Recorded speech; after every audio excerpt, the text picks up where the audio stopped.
Hey, welcome everyone. Thank you so much for joining us. And sorry, we started about 15 minutes later, but we just needed a few time to get ourselves adjusted. My name is Tanae Lynn Harris, and I am the director and the co-founder of the Bloom Collective in Baltimore City. And we are excited to be here with both Jennifer Day and Shantae Terhune Smith as we talk about reclamation in collective care in the midst of crises. And really, what we really want to kind of contextualize and reframe and repurpose is what's really happening as we're thinking about the formula shortage. We're thinking around infant feeding, the ways and how have been showing up in community, and how we can really center collective care. So, I would love to bring on both Jennifer and Shantae with us as we reframe and recontextualize this moment. And so, Jennifer and Shantae, could you both introduce yourself to everybody? Sure. I was like, I don't know who's gonna go first, Shantae or me. I am Jennifer Day. I'm a board certified lactation consultant, a birth doula, childbirth educator, and I live just outside of Detroit, Michigan. I serve within my own private practice as a lactation consultant and doula here in our community.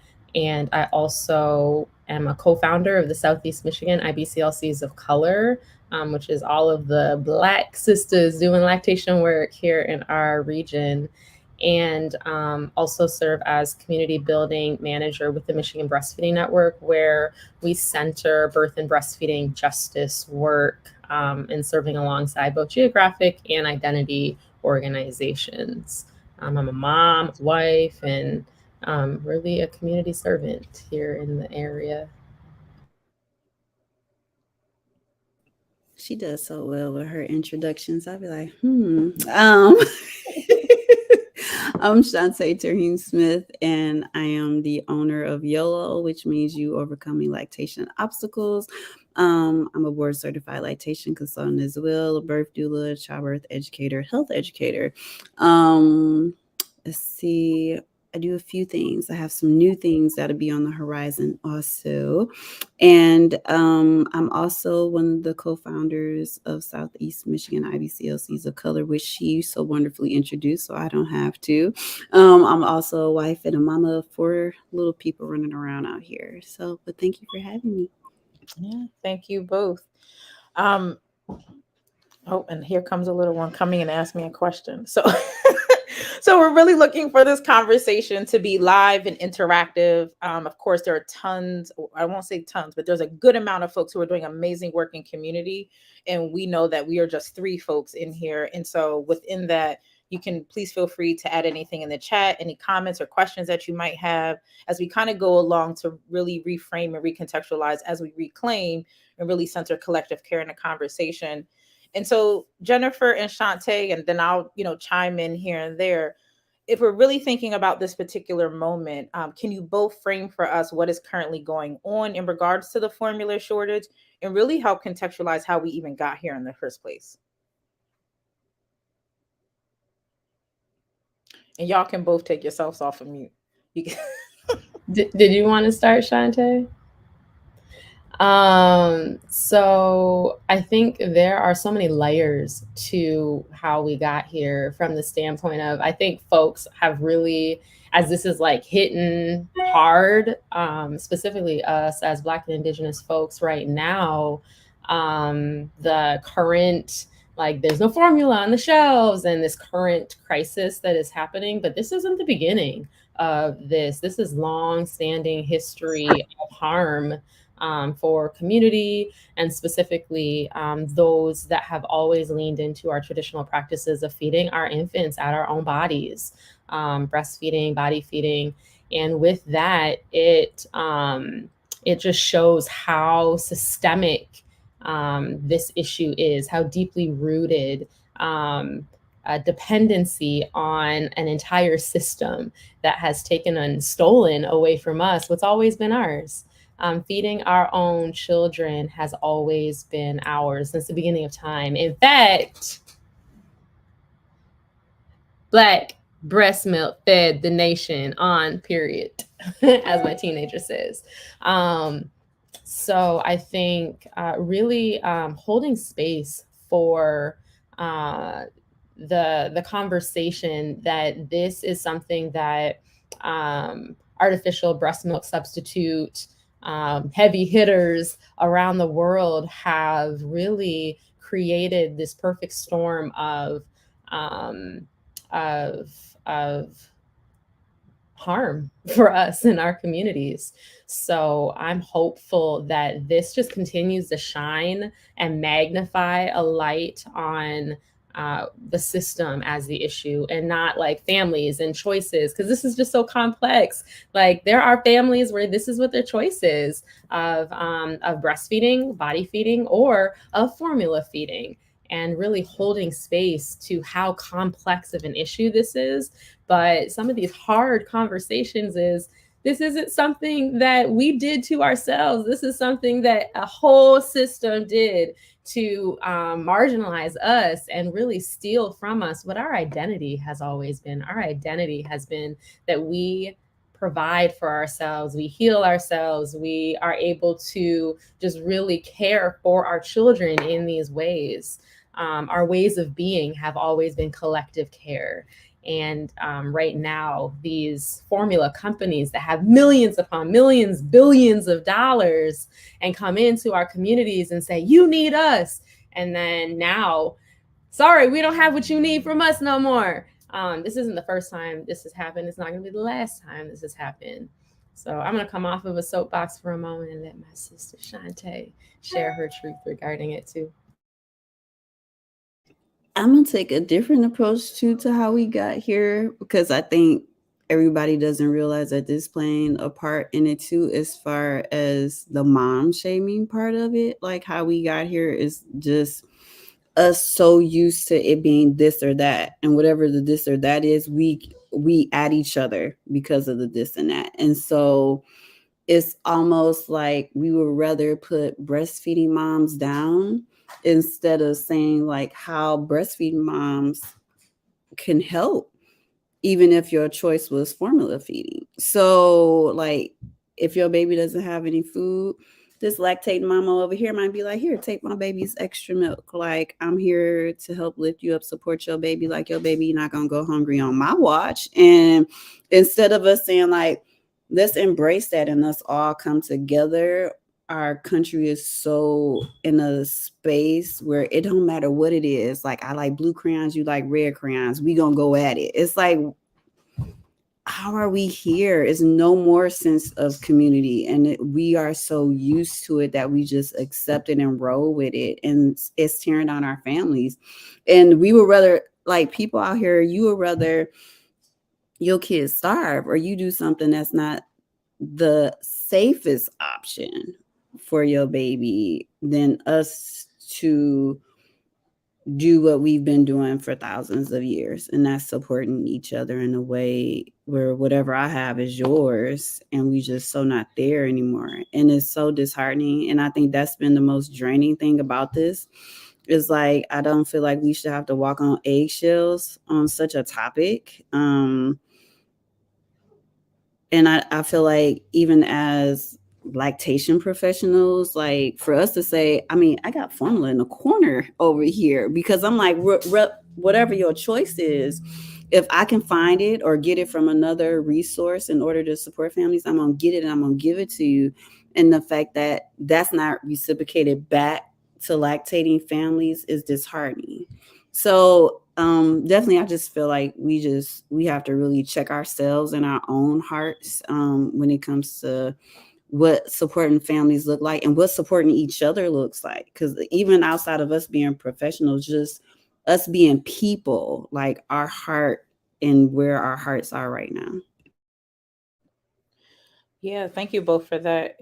And so even thinking about that, and let's try to pull it out for folks who are like, okay, but how did we really get here, right?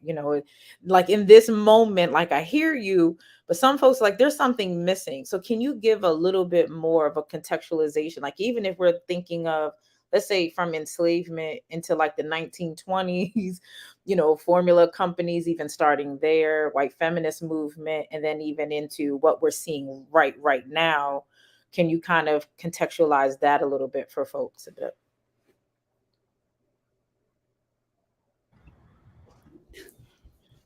We both.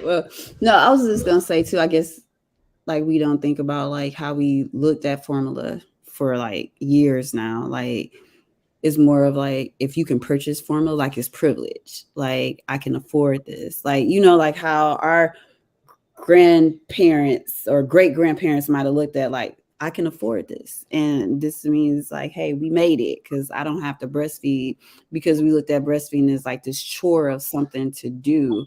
So I look at it as like, even when we look at images of wet nursing, and how like we even look at that as like, I'm not about to be helping nobody breastfeed or breastfeeding somebody else's baby. Like, look what they did with us with slavery. And that picture, I think, just has this stigma for folks, like even like in the Black community, period. So we've been so, I think the concept of and the status of it, the imagery of wet nursing, what wet nursing means to Black people. I think it's all trickled down and it's impacted us for generations. It's a generational trauma thing where it's like that's how we hear, and we don't know how to like get out of it and reimagine the things that were ours in our culture. And even looking at the beginning of formula, so formula was something that was used by white folks and it was very expensive. So we always breastfed. We also were raped and all the different things that happen to our bodies to feed from our bodies, the master's children and babies. And now, like, you can't do this. You can't take this from me anymore. And I'm also not going to feed from my body, my children moving forward too, are some of these things that have happened over the generations, to where formula came as like this white savior for white folks, because now like this is something that's needed to save lives, to ensure that children were fed, babies were fed. And then as like this white feminism movement happened, there was this, well, I can also feed my baby at my body and all of those things. As people began to also work, some things shifted as well, where now I'm having to go back to work and I'm needing to be able to feed my child while they're not at my body. Like there's like ebbs and flows of feeding at the body as well as formula feeding. And then now we get into, oh, wow, a whole doggone institution called WIC, Women, Infant, and Children, now has contract with formula companies to provide formula in marginalized communities. And so I think there has just been, again, this is all systemic, where either a whole institution has come in and said this is what's needed. Meanwhile, prior to that, it was only something that the rich and elite could afford to purchase for their infants. So I think there's just always been this this imagery that formula is looked at as gold or the elite thing that you give to your infants. And I see that as this overarching lie that has been created to cause folks to not necessarily trust our bodies, but also to cause folks to fight against one another. Right. So I don't see this as like, as Shantae was sharing, like there's turned into this whole like sides thing. Meanwhile, this is like higher than us. This is bigger than us in terms of what has come and really pulled us apart from one another, when all we've ever really done is we've served one another over the generations. And I think that in itself has caused not just harm in the community by institutions and through racism and capitalism and patriarchy and all of that. I also think that it has caused division, divide within us as Black and Indigenous folks too. And I don't think that it's us who started and created that. I believe that it's the system that intentionally did this to separate us and cause us to fight and pit against one another. Yeah. I think when we were thinking of it, of like, kind of like that cycle of socialization. And so the way Bobby Harrow has a whole kind of visualization of this. And so the cycle of socialization, like how all of these things, right? We have to honor the ways in how we live in a racist, white supremacist, capitalistic society, and we have to do the work of unlearning and relearning new ways of being and becoming, and that becomes the hard work for a lot of us. And so we don't even realize that we have almost put on the cloak of in the ways and how we've been socialized. And so when we're thinking of collective care, sometimes it feels so detached and foreign to us, when it's really something that's embedded that we really have to do the work of reclaiming. And so like when we're really thinking about this, like folks sometimes think that, you know, on either side you can be causing harm, but really what we're trying to uplift is how we even got here in the first place, right? And so when we center the root cause of the issues, as opposed to casting blame on individuals, as opposed to really looking at the systems and the structures, we're going to continue to be in this wheelhouse of never really getting to any level of resolution at all. So thank you all so much for doing that. And so it's like, you know, kind of pulling that out a little bit more, it's like, and it feels like folks are blaming individuals a lot rather than the systems. And I think that's really because they have no idea of the rootedness of it and how this has really created the problem. And it seems like it's really causing and creating more of the harm in community. Would you say that? Okay. So when she said the wig thing, which I had totally forgot about, I had to go back to that real quick. I did. I pushed our local wig. I was doing like a community simulator type thing, and I had really wanted to like touch on the fact that WIC is known for formula. And I got pushback amongst WIC folks. It was like, nah, like WIC isn't known for formula. Like, yes, it is. Like, ask anybody out in a community. And then, like, if you look at the trends, when do most people fall off of WIC? After that baby turns one. Don't know, a lot of people don't care about the milk and all the other stuff. If I can get a bridge card and grab the same stuff and not have to go to all these WIC appointments and have to go through all of that, then what's the point? People have seen it more beneficial for the use of formula. And that's just the truth. And I wasn't saying it like, okay, the peer program and things like that aren't beneficial in that type of way.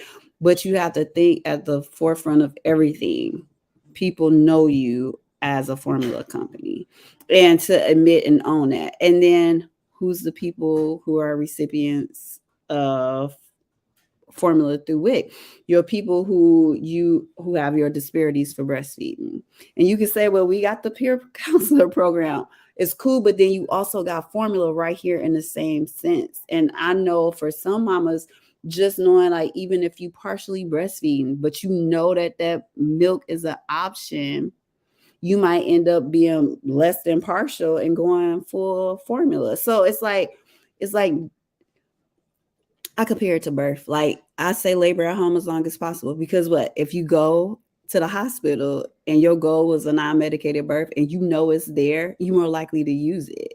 And to me, and that's what we set up for. And so when I think of, somebody might slap me on the wrist for this, but is it causing harm in the community? Yeah, it's like you gotta go big or go home. It's like, are we a breastfeeding organization? Are we really supporting breastfeeding in the community? Or are we supporting these formula companies and what they pushing? What are they pushing? I saw a brochure a couple weeks ago. It's a milk drop, just like the milk drop we use for breastfeeding. They saying it's the closest thing to breastfeeding. If formula was so superior, and I'm not knocking nobody's feeding choice, but if it was so superior, why would you have to compare it to something else? It's like we not thinking like Cat Williams, I was watching the other day on Netflix. He's like, you got to know what not they telling us. Like the stuff we know they lying to us, but the biggest lies are the things that they really not saying at all, period, that they not addressing.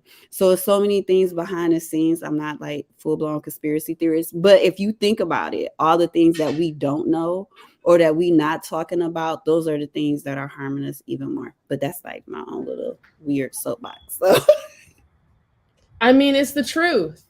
This is not my opinion. This is what folks in the community think. WIC is known as a formula place. That's where you go to get formula. And so I think it's something to the conspiracy of it all. I don't think like you're being looked at as a conspiracy theorist. Those are the real conversations that we have in the community, and families say to us, like as the folks in the community serving and doing the work at the ground level, this is what families say to us. And I think it is a shame for families to be feel shamed in this, because also on the flip side, breastfeeding families also feel shamed oftentimes by all of the other things that have come. And so I think, again, this is a systemic issue because families have current evidence supports that 92% of families want to breastfeed. Mm-hmm. They wanted to breastfeed. 92% of families wanted to breastfeed. However, did all of that 92% go on to reach whatever their breastfeeding goals were? No.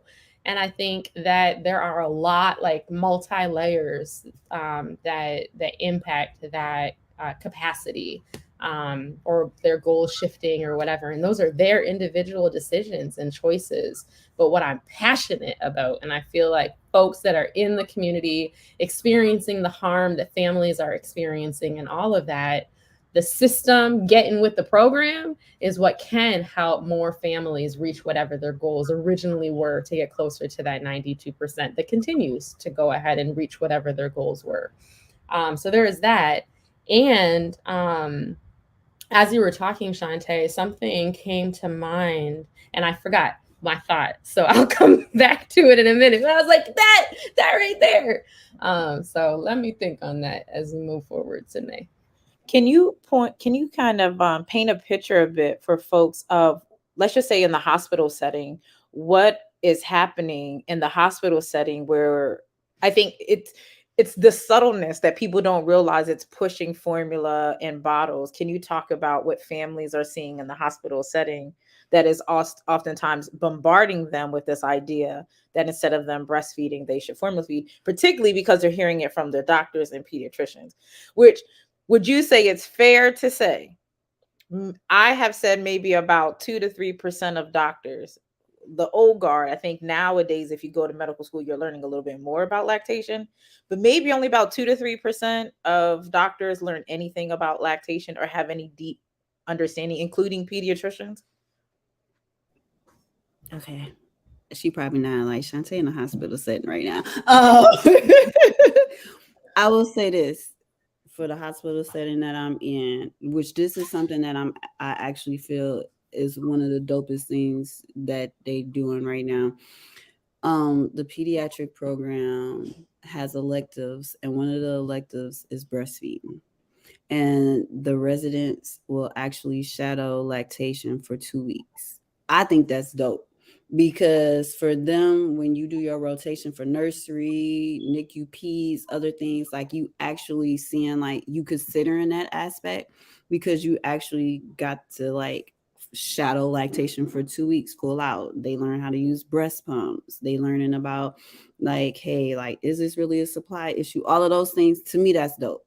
Now, I think more of that needs to happen because you're not learning it like that while you're going to school. And at least I know 2 weeks isn't the longest time, but at least it can make an impact where you like, at least if I know I can't help this family, I know who I can refer to. Like you learning more and you having more respect for that profession. The other side, like how you mentioned, for me, since we're talking about harm, if your OB midwife and stuff isn't talking to you about like what's going on right now and what your options are, to me, that's neglect. Like if I consult a mom at the hospital and if like she started supplementing, she's having issues, I talk to you straight up like, yo, you know, it's a shortage out here. So I don't care if that's your intent to do both, keep that breast milk around, pump a few times a day. So if you don't have no choices in the store, you got something still you can feed your baby. We can try to increase your supply. Like I'm being real. Like it's real out here. There's nothing on these shelves. Like, it don't matter if you got WIC if you can't go get it from the store. So you remember, go. You remember, go now. I love that you're my bestie because you knew what I was thinking. I remembered it. You triggered it. So right now in this crisis, the dependency that some of the top of the top of the top formula companies, like big box name formula companies, have done with all of the millions of dollars that they have to do marketing and have contracts with places like WIC and hospitals and having reps come in and give formula, going to the pediatrician's office, giving formula, free formula for like 3 months now. Like now it's worth the investment because now the family is also needing to lean into it for the next year. However, right now in the pandemic, with the shelves being bare, guess what the shelves mostly are bare of? Those specific formula companies, because that's what families have always used. And so families don't trust the other formula brands that are out there, and they are actually still on the shelves. And as lactation consultants, I'll speak for us within SEMI, or I'll speak for myself with Feed the Babes, even better. Many conversations with families right now are, hey, go to Aldi's and get that same formula because it has pretty much the exact same ingredients in it as any of the other ones, and go ahead and use that.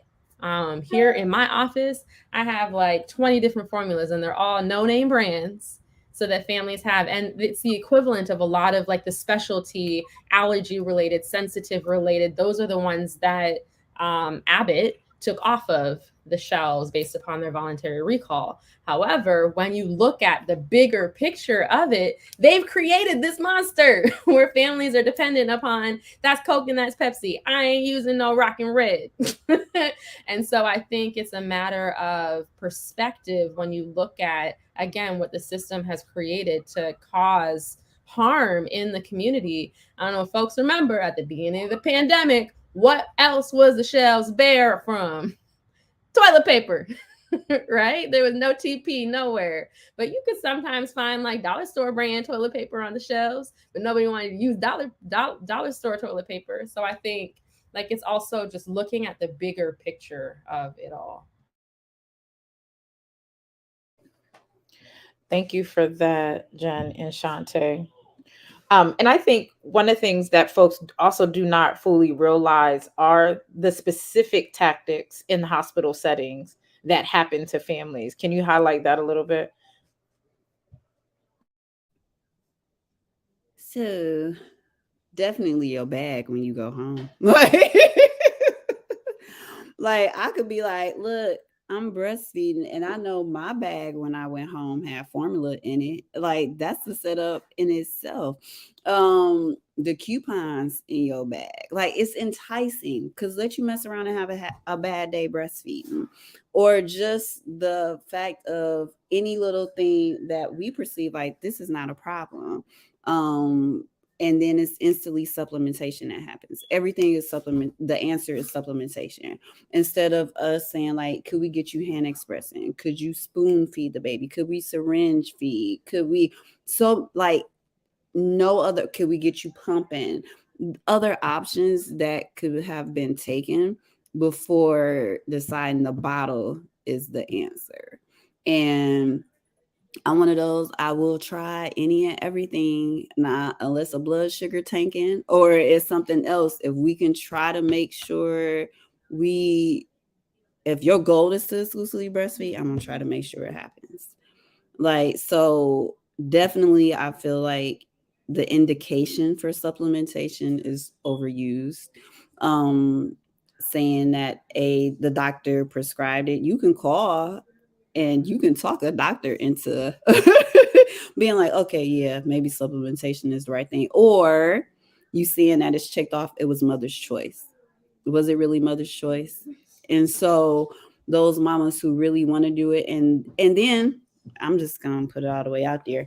You can't I think we need to blame the hospitals even past what bias and all of that, how you treat mamas and stuff. But if you don't have enough lactation support, or you don't have enough Black and brown indigenous folks to represent as far as lactation support, to me, that's a root cause of all the problems anyway. If you talking about you supporting families, but you don't have enough coverage on the weekends, you're not investing in hiring non-RN IBCLCs, I don't want to hear it. You can't say there's a shortage of what you need or whatever when it comes to supporting families if you have the resources for it, but y'all not putting y'all money where y'all mouth is. Right. Right. I mean, we also hear families or oftentimes supporting families, and they're like, I'm not getting enough milk. My baby's not getting enough milk. It's like, well, where did you hear that from? And a lot of times they're hearing it from lactation consultants, and we're trying to think about weight. I'm like, well, let's really get down to the nitty-gritty. But then there's these moments also where lactation consultants are like thinking and pushing onto families like this big full bottle of milk for a baby that's only a day or two old, where their bellies is like this big, super, super small, needing just, a little bit. But so much of that is just being pushed. And so when we're thinking about the systems, there are some really amazing folks within the hospital setting who are doing great work. But when we talked about that socialization piece, we also have to think about the socialization of maintaining the systems and the structures as they are. And so you can still be a lactation consultant in the hospital setting, and there are some amazing lactation consultants in the hospital setting. This is not a condemnation of them. This is just what we're talking about with our clients and the ways and how certain narratives are being pushed. Where when we're thinking of collective care or continuity of care, is how do I talk to my colleagues to get insight if I'm not 100% sure on something? And that's one of the things we're not. But it also goes to your point, Shantae, is if you don't have nobody, if you don't have a partner or accountability partner there, or if you're short staffed, who are you going to go to? So what is going to then become your default? And so how do we really center? And so the kind of connectivity between formula companies, marketing tactics, hospitals, doctors receiving stipends from formula companies in order to uplift and push, like how we're really like positioning that and thinking about, man, and what is the ripple effect to Black, brown, and indigenous families and communities, in that regard as well. Yeah. I think when we look at the hospital system, um, I'm just going to say it. Many of families that we serve, this is why they don't trust the hospital and they end up wanting to have home births, to avoid all this mess, because the hospital system is born on policies and systems that were never created with us in mind. And all of that is still embedded in the systems of most of our hospital systems today. So even like within SEMI, we have these conversations all the time. In the majority of hospitals nationwide, there's very few hospitals. When you look at the scheme of how many hospitals there truly are nationwide, there's very few of us in these hospitals. When I think of even here in Detroit, majority Black community, there's hospitals that don't have us in them at all. And like a very specific story that's very similar to what you were sharing, Shantae. I had a client who gave birth. Lactation consultant came in her room and she looked at her and was like, "Oh, you look like you're doing great. Is this your first baby?" And she said, "No, I have two at home." Didn't ask how breastfeeding went with the other two, but just looked at her and literally was like, "Keep going. You got this." And she left. And mom ended up having lots of breastfeeding challenges, pain, baby kind of sleepy at the breast, and all those things. Baby ended up being a 12 to 13% loss on day 2 of weight, and was forced to give her baby formula. She said, "I was forced to give my baby formula in order for them to let us discharge and go home." And she also experienced a nurse who overheard a conversation that she was having with a relative on the phone of trying to get human milk from her sister to bring to the hospital. And the nurse curtailed that and saying, because of our hospital policy, she can't come into the hospital. Like, these are the ways of being that are like really harming us as a people, as well as this mom never wanted her child to have formula in in the baby system. Meanwhile, like, these are the policies, these are like, this is what happens, this is the result of when these policies happen, when you don't have us in the hospital, when you lean into the status of IBCLC, RN, non-RN, all of this, as well as equitable compensation for us. Because some hospitals will say, yes, we've hired a Black IBCLC, but they're paying them a peer counselor rate. And so then this is just not sustainable for Black non-RN IBCLCs to be in the hospital, because we got to feed our families too. $12 an hour just won't cut it. And so I think, like, there's just, again, layer upon layer upon layer when it comes to your question, Tanae, of what are some of the tactics that are causing formula to be pushed on families. I think it's all of this and then some, because at the end of the day, trying not to be a conspiracy theorist like you said, Shantae, but at the end of the day, they just don't think that we want to do it anyway. And so they just are just setting things up for us to fail from the very beginning. And then we go into the community, and there are organizations in the community. Either there isn't equitable compensation for our organizations to continue to do the support of community, or many of these institutions truly do like blocking of making sure that families have access to who's in the community and what can supports they can offer for families. And we've seen it in our own community. I think I just shared on a call last week. Literally, I have evidence of it. A lactation consultant discharged her patient and gave the discharge paperwork, and a community-based organization's information was on there that reflected the patient. Black organization, Black patient. She circled and highlighted a white lactation consultant and put an X through the Black organization's name. And that's just one client. That's one patient who said, hey, this is what they did, but I went to the website and saw y'all, and so I went ahead and called you anyway. Who knows how many other instances like that happen? Probably every patient that particular provider discharges.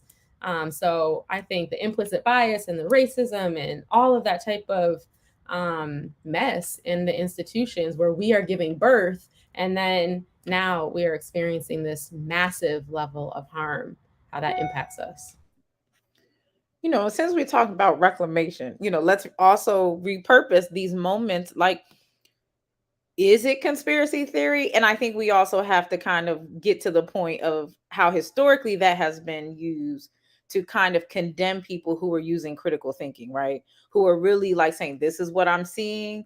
I got questions, right? Because folks don't like when you got some clarifying questions. They be up in their feelings about, like, I'm just trying to clarify. I just want to make sure we all on the same page, because what I'm seeing and what you doing, you know, but I do think, it is important for us to also honor, like, things are not, conspiracy theories in a sense. I think how sometimes it can minimize the critical analysis of Black folks of color, and particularly Black women across the spectrum. But I do, and I just wanted to make sure that we, equally uplift that. And so what we're really thinking about this as well is, what do we do? Because I think I don't want to say it's easy, because it is hard. It's hard for folks when you're contending with not really having support. Do I want to breastfeed? Do I want to formula feed? And all those other things. But what are some real holistic tactics or things that we can be doing in community holistically to really support families in the midst of this crisis as critical time? And Jen, I know, like, for you, even Dr. Ifeanyi Asiato was mentioning earlier today on another conversation around, like, really getting back to community milk sharing. Can you talk about that, Jennifer? Because I know that that's something that you and Shantae really highlight and really do to serve and support your clients. Yeah, that's definitely as a collective organization, the Southeast Michigan IBCLCs of Color are working on. So I guess even to like back it up for a second, I don't think I shared this in the intro when I was talking about SEMI. So Shantae and I both serve alongside our sisters in the work within SEMI, and we're a collective organization where we each have our own private practices, and we come together and we serve alongside one another. So as an organization, like, we're just stronger together. In the words of our sister Tamika Jackson Dyer, we are all bosses. And so we serve in a linear leadership. There is no hierarchy. There's no patriarchal kind of system in place. We kind of just all serve with one another. And so even as ish hit the fan in the past couple weeks, it's been like a lot of snapping fingers together and making things happen to ensure that families continued to be served, and their concerns and fears and everything, that they were being that there was space held for them to meet them where they're at and provide support in the midst of a pandemic, and inside of that pandemic, a crisis of how am I supposed to feed my baby. So I just wanted to hold space for, this is not just me, but this is all of us collectively as sisterhood coming together and think tanking and figuring things out in like an hour, what it is that we need to do. So I don't know if you wanted to share, Shantae, a few things that we are doing. I'd be like, what all can I share? But we definitely in partnership. Well, I still say it's all us. The with the Michigan Breastfeeding Network, the whole community milk sharing campaign during Mother's Day weekend, like really promoting and trying to educate around that, acknowledging the milk sharing families out there that are donating, and like really amplifying that as something, like, and educating. Like, we did the trap chat on Friday, Semi, like really uplifting the whole, like, how can you safely milk share? And I think people look at it as like, I'm giving my baby some, I don't know where her milk came from. It came from her, but you could definitely ask questions and safely do it. Screening of donor milk. And I think people just don't know that you can feel confident in the milk that you're getting from families.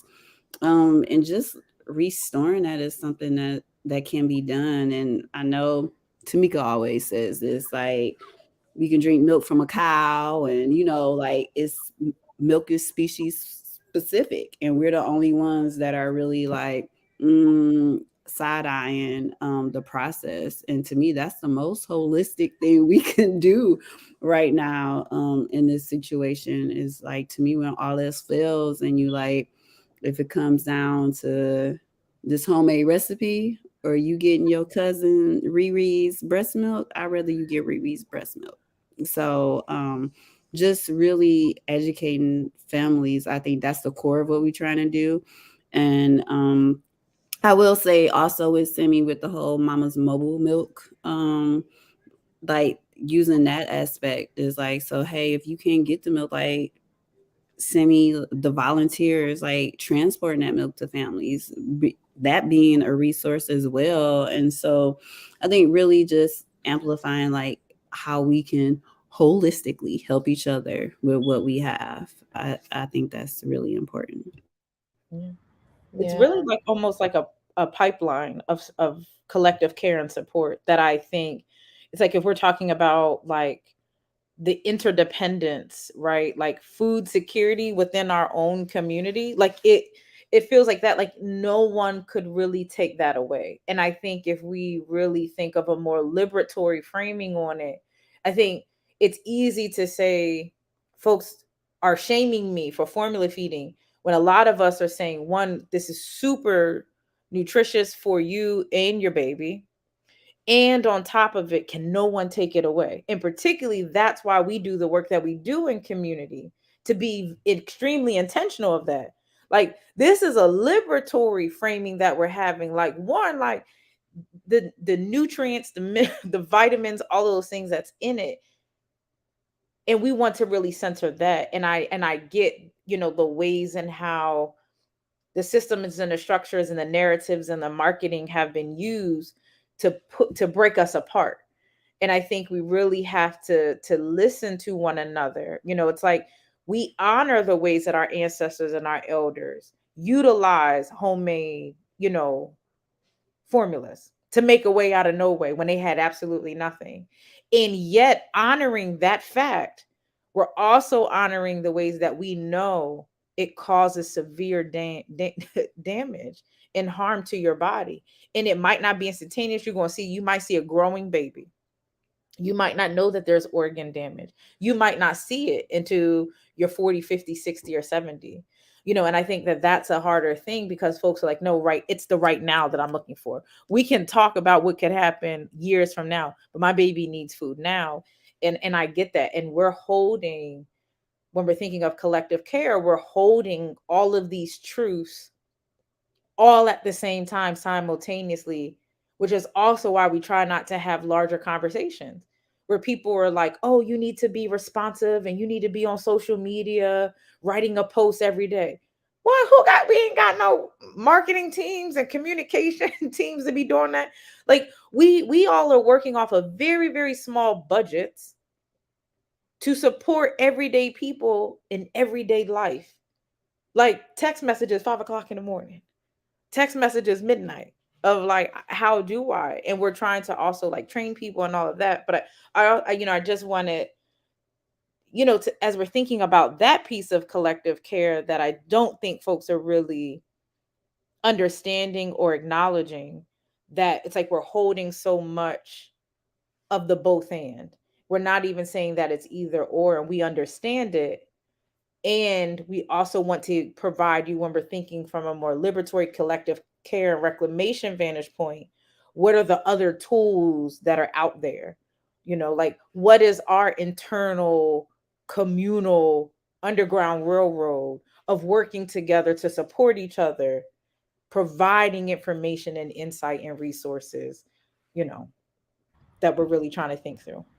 And the reality is, we're as lactation supporters. So that is like all the alphabet soup. That's the doulas, that's the midwives, that's the people in the community doing the work and literally saving us for ourselves, right now, and as we've always done. That in itself, as you said, like the Underground Railroad. Yes, we're having this conversation here, but if it seems like it's kind of quiet or crickets, it's because we are literally having like text message, phone calls all day, every day, talking with families. Like this whole system is moving and it's happening every single day. And so even like at the very beginning of this, we were kind of like, I look tired. That's because I am tired.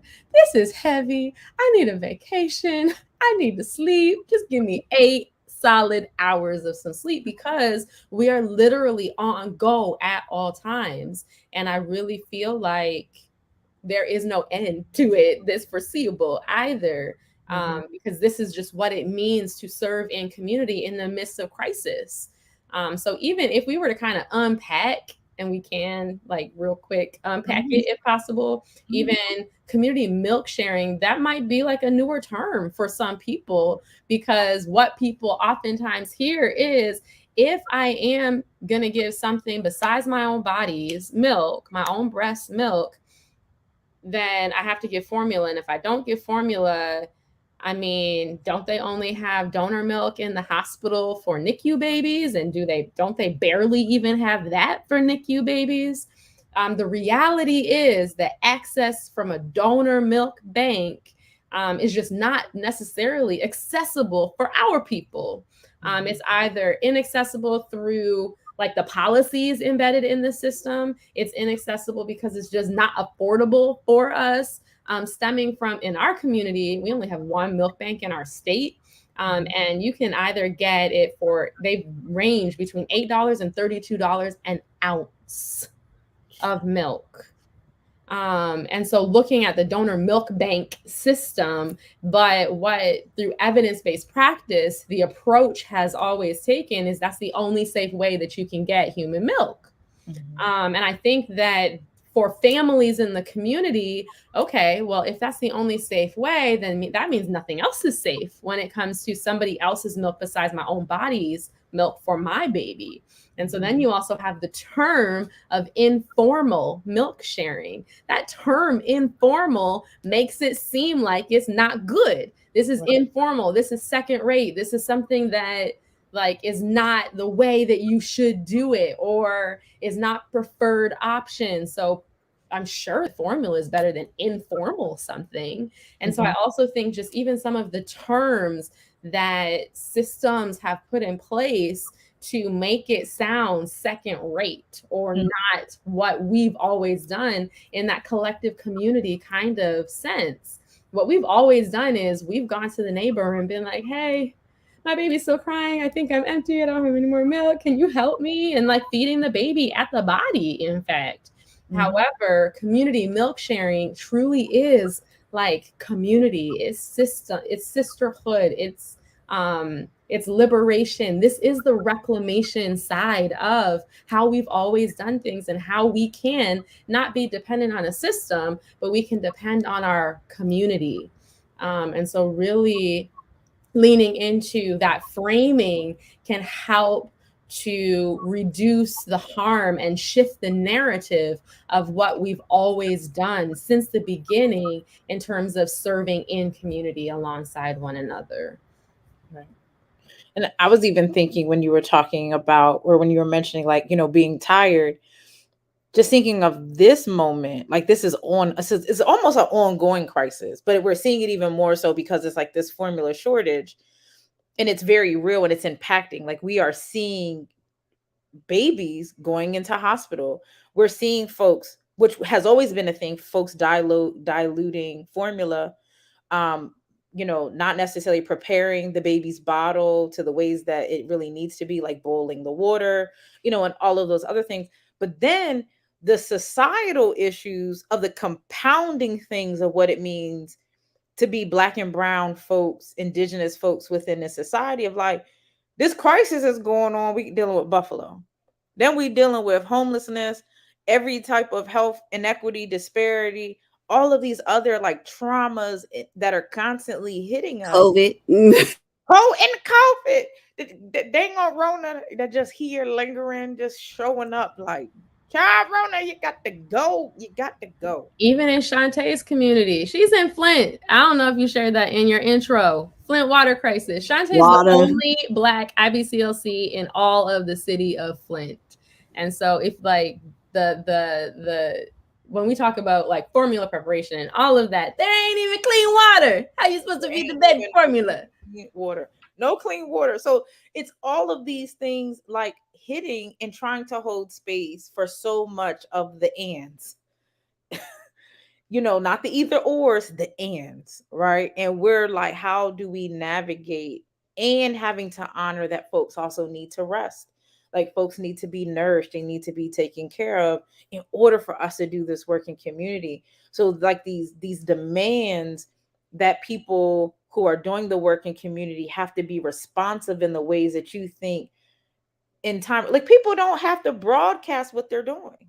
That doesn't prove that one is doing the work. You're just simply doing it, right? It's like the healers don't need to say that they're the healers. You just do the work. So when we're really thinking about these moments of really centering like collective care and reclamation, and thinking about that, like you said, Jennifer, people don't always know what is out there. And I think that's also kind of like our work that we're attempting to do with like the everyday conversations with folks. And then also trying to think through what are the broader ways of having that more holistic conversation. And, what does that even look like? Just thinking through it a bit. You talking about us having broader conversations? What that look like? Yeah, just in general, like my mind has been kind of pondering on anything that we say could be taken to be harmful to another person, right? And how do you hold space for that? Like people uplifting homemade formulas, and they're like, I turned out fine. right? And we're like holding space for that. Like we have to, right? That's collective communal care. And yet, in the midst of it, we also have to honor how it can, have your organ shut down, liver damage, or things that you might not see years from now. So it's like I think we've been trying not to say too much because it's so multi-layered and it's tiered, that I think sometimes that's part of the heavy weight of not also feeling like you can say something, because it requires a larger conversation that you're not always going to get in sound bites or through social media posts and so on and so forth, or Twitter, 140 characters. I think with everything with us in maternal health and the work we do, I feel like you need to be able to make an informed decision. Mm-hmm. You can get the epidural. Okay. Mm-hmm. Sometimes it goes left for some people. Like I'm like, yeah, tons of people, it works out just fine. And you might have D cells and your blood pressure might tank. We might have to go back for a section. These are realities of things that can happen if you do it, but it works out for a lot of other people. But if you know that this can happen, I provided you with evidence-based information that says these are the risks. Even though it might have worked for millions of other people, this is something that could potentially happen in your situation. So I feel like as long as I feel like it's even more on our shoulders, our thing to carry to make sure that people like are aware of everything when it comes to this. Cause like as long as I've been doing this, I didn't feel like I had to talk about home-based formula, like because it wasn't like really that big of I didn't have clients doing it like that then. So like now I feel like these last few years, Summer Walker, like it's really been like even more out there where it's like people need to have that informed choice where they know what's going on. And I, for one, I feel like I'm not gonna apologize for supporting lactation. Like that's where I'm at with it now. I'm not gonna apologize, and I'm just tired of people. First of all, you got to think how long we've been getting beat up for lactation. You don't want me breastfeeding in public. You gonna talk about me because I'm breastfeeding my 5-year-old. Like we can sit up here and clown Coco, me, everybody else for all these other things. But then if I sit up here and say, well, hey, why don't you milk share instead of doing this or that? But you can beat me up, and now that I sit up here and say something, not like, no, like we gotta stop that. And so I'm not gonna apologize for saying like I have another option for your baby that might be safer, or I'm not gonna apologize. And I hope every lactating person out there, you still feel empowered, you still feel like you can do you. Every mama, I don't care who you are, you can still feel empowered no matter your feeding choice. But don't make any one person feel less. And I don't want you to feel less during this time if you are lactating. Go on about your business. And that's the box I'm gonna stand on with that. Yeah. Yeah. Period.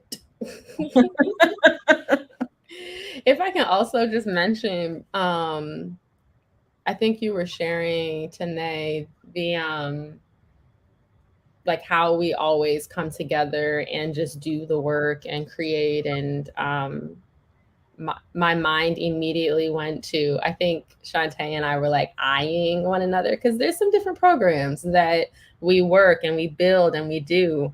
And with some of these things, sometimes they're not always publicized, or there needs to be the right timing to be able to do those things because of co-opting of ideas, and just the way that things move and happen and folks' ways of being and all of that. It's emotional out here. It's sensitive out here. So even when we're talking about like families and how like harm begets harm, begets harm, begets harm, begets harm, even as providers, we've been harmed. Mm.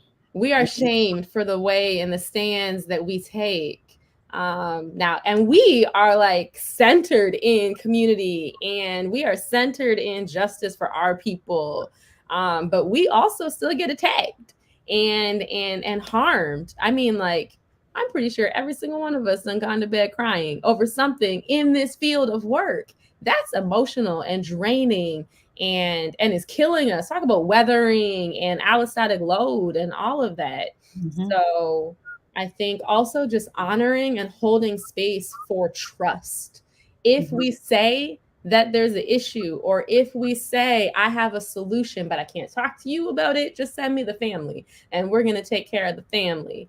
Then just trust that and believe it as fact, believe it as Bible, and let us do the work that we do. I'm specifically talking to like white allies out there, white organizations, and all of that. Provide referral within organizations, pay us to do the things that we are doing to save ourselves, and also just trust that we know and have the solutions for how to provide support for our families. And I think we've shared several times in this conversation tonight in that, like, supporting the family with respect to whatever their breastfeeding journey that they're on. And Shantae and I both done told you, and we're both lactation consultants. We got formula.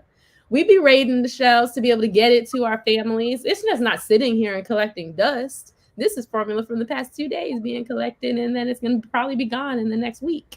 So I think it's just honoring that there are people who are so committed that this is our life, and that our children and our families are about this life too, and that commitment should just be honored as what it is, and that we literally are, and sometimes can't talk about it in public spaces, but that we truly are doing the work. Mhm. All right. I feel like we've said a mouthful throughout the entire conversation, and I think there's still so much more. Of course, I mean, of course, there's always so many more, ways to engage in the conversation. And so, if folks happen to have any, last questions, you can put them in the chat, and we can send it to the panel. But both Jennifer and Shante, are there any like ending statements or reflections that you want to share as we end our conversation for the evening? I would say mind your mental. Like, I it's mamas out here like they struggling. Like, and like, even when I mentioned COVID, like, we still got to remember it's still restrictions in hospitals. Like, the lack of support that um people are having in settings, and then you throw a formula shortage, you throw all types of, if you struggling with breastfeeding in the hospital, like mentally what that's doing to you. How I'm gonna feed my baby? I don't have nobody here with me right now. Where I wish my mama could be here. Like, it's so much stuff, I think, mentally and emotionally, that we not thinking about too. So I'm really big on like referring my clients right now to therapists. I try to refer my Black and brown families to people who look like them so that they can understand the journey that you're on right now. And even for us as birth workers, like, shoot, I talk about it all the time, like my journey in therapy, like, and we need it, because I think when you carry the burdens of other people, and like how you say being a healer, like, I think for us it can get so heavy and so draining that, shoot, for us and the stuff we deal with within our own families, it can become a lot. So like, I don't care if you're a breastfeeding worker, um whoever you are and your role in the family, like, I feel like definitely right now, if you need the mental and emotional support, please seek it. And that's what I would like to add. Thank you, Shante. I feel like in every space I go this route, but I feel like folks who are in powerful, influential, and privileged spaces should dig deep and use their platforms to ensure that Black and Indigenous led organizations receive funding that they need, that we need to do this work. Because this whole conversation has been about a movement that's been around for a long time before this crisis right now. And oftentimes organizations are doing that on a shoestring of a budget, or nothing at all. So I think equitable compensation to support the work of what we've talked about today, some of these different programs and systems that we've created to support the work in our communities, and trusting that we have the solutions for ourselves, that there should be funding and funding sources that are equity centered, equity focused, not so hard to receive the funding or so many strings attached to use the funding, as well as funding that supports operations support to build these kinds of programs and conversations, as well as direct service provider funding to ensure that folks who are literally sacrificing the very food off of their families' tables receive the support, financial, fiscal support to do the work that they've been called to do. For so many people, like this is, we call it heart work. Heart work should not equal or equate to volunteer work. Heart work can just be work that we are called to do, purposed to do. So when I think of my own daughter, who has already said she desires to be a midwife, I know that when looking at her journey, that she ultimately could very well run up against a lot of these barriers in the system. I hope that the work that we are doing today and a lot of these different folks can support with funding can do to make it easier for the future generations to come. So funding at the end of the day. Like give the give the coins, give the coins. And it's interesting as well as we see this a lot where folks really take the work that we do, the language, our conversations with them, and they go back and put it into grants for themselves, or they start thinking like, oh, we did something so innovative. Like, one, we understand, like we've been saying, there's nothing new under the sun.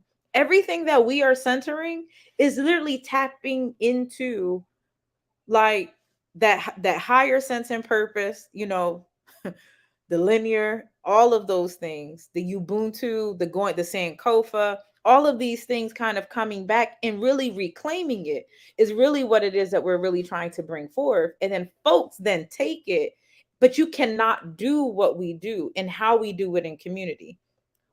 Because we have been conditioned to make a way out of no way, you give us good money, that thing go back 500 fold, not fivefold. It go 500 fold, and we really do some really amazing work. But this idea, my partner Jamie talks about this, like these narratives that come up, and where do they come from? Where this idea, like if you give us grant dollars, we might go do something outside of what we said we were going to do. Where does that narrative come from? It's so anti-Black that folks have no real understanding of why. And so the fact that we have to prove what we're doing, but yet you take what we've been doing, the language we've been doing, and repurpose it for your own self, right? And so it becomes super interesting when we're thinking about the work of Black maternal health. And when we're saying Black maternal, also please understand, also when we're saying breastfeeding, we're talking about the full spectrum. We're talking about breastfeeding, chest feeding, body feeding. We're honoring all folks who birth, who give life, who auntie, who parent, who cousin, who love, who grandma, all of the in between. This is like really who we're talking to. And just our ways of like community. But when we're thinking about the dollars, we need real money to be able to do the real work and community that we've been doing, right? Not just starting yesterday, but been doing, and to really honor that collective, like the gifts, the talents, and the genius that is embedded within our own communities. Like we know how we know exactly what is our community needs. That's why our community comes to us, right? Because of the community, because we have the competence, because we are making the commitment to be in right relationship with them, to listen to them, and to be there with them. So, but thank you all so much for this conversation. I know we're going to be getting back to it. I know folks will probably have particular questions about how, like, really where do we go from here? But at least this was a nice start and an anchor as we're thinking through the current crisis around formula shortage, and knowing that it's an ongoing crisis. let's make sure we also uplift that. But knowing that as lactation consultants, as birth workers, as birth keepers, folks within maternal and infant health, we are here to help be a guide, to help support you with whatever choices that you make. We want to be able to provide you with the evidence-based understanding and the knowledge and the tools and the resources so that you can have the most liberatory birthing experience, feeding experience, nourishing experience possible. So thank you all so much for joining us. We're super excited. So you can find more about Jennifer Day at Feed the Babes and also SEMI Southeast Michigan IBCLCs of color. And then you can also find Shantae Terhune Smith with YOLO. Always forget it. How do I forget it? YOLO breastfeeding. I know That's it's YOLO breastfeeding, but the YOLO is what I was forgetting. oh, you overcoming lactation obstacles. I'm trying to remember all of the, It's a lot of them. So yeah. right, all the time. But thank you all so much. I appreciate you all for the work that you do. Please continue to nourish yourself and continue to do the amazing work that you do to serve and support our communities and our families. All right. Love y'all. And thank you so much. And talk to you soon.